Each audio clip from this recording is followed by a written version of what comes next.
श्री स्वामी समर्थ. चला बनवूयात शेवग्याची शेंग.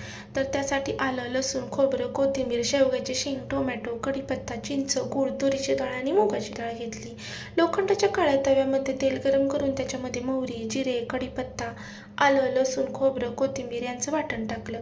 एक टोमॅटो धुवून चिरून टाकला. शेवग्याच्या शेंगा धुवून साल काढून चिरून टाकल्या.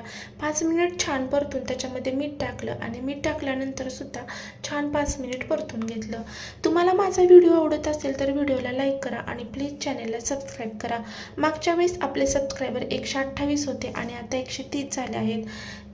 ज्यांनी आपल्या चॅनलला सबस्क्राईब केलं आहे त्या 2 व्यक्तींचं मनापासून वेलकम आहे आणि थँक्यू आहे. स्वामी तुमच्या इच्छा पूर्ण करो.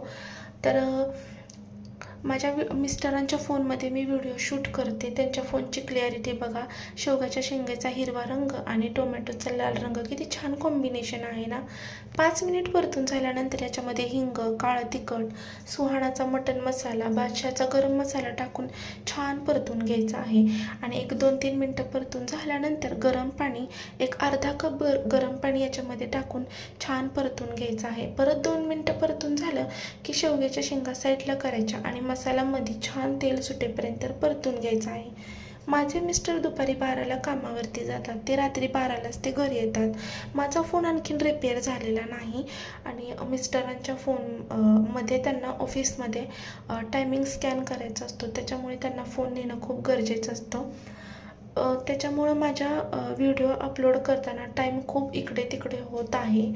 त्याच्यामुळे माझ्या व्हिडिओला व्ह्यूजसुद्धा खूप कमी येत आहेत. पण असो, मला चॅनल मॉनिटाईज होण्यासाठी 1000 सबस्क्रायबरची गरज आहे. प्लीज चॅनलला सबस्क्राईब करा. असा तेल सुटेपर्यंत मसाला व्यवस्थित भाजून घ्यायचा, तरच भाजीला चव येते. मसाला तेल सुटेपर्यंत छान भाजून झाल्यानंतर याच्यामध्ये गरम पाणी टाकलं. त्याच्यामध्ये थोडीशी चिंच आणि गूळ टाकलं. कूट माझ्याकडून थोडंसं जास्त पडलं होतं, तुम्ही जरा कमी टाका. एका कडेवरती बाळाला घेतलं होतं आणि दुसऱ्या हाताने मी भाजी बनवत होते. तुरीची आणि मुगाची डाळ सेम घेऊन थोडीशी ती छान शिजवून गरगटून घेतली होती आणि ती सुद्धा याच्यामध्ये टाकली. छान 10 ते 15 मिनटं बारीक गॅसवरती ही रस्सा भाजी उकळून घेतली. शेवग्याची शेंगसुद्धा किती छान शिजले बघा. पलीकडे ना डब्यामध्ये भात ठेवलेला होता. तर काही जण माझ्या चॅनलला लाईक करतात न विसरता. तर खरंच मनापासून धन्यवाद. तुम्ही खूप विश्वासाने आणि प्रेमाने माझ्या चॅनलला म्हणजे सबस्क्राईब करत आहेत लोक. पण जेवढे सबस्क्रायबर आहेत ना त्याच्या मनाने लाईक खूप कमी आहेत. पण जे पण लोक लाईक करतात ना, लाईक करणारे खूप जास्त महत्त्वाचे आहेत.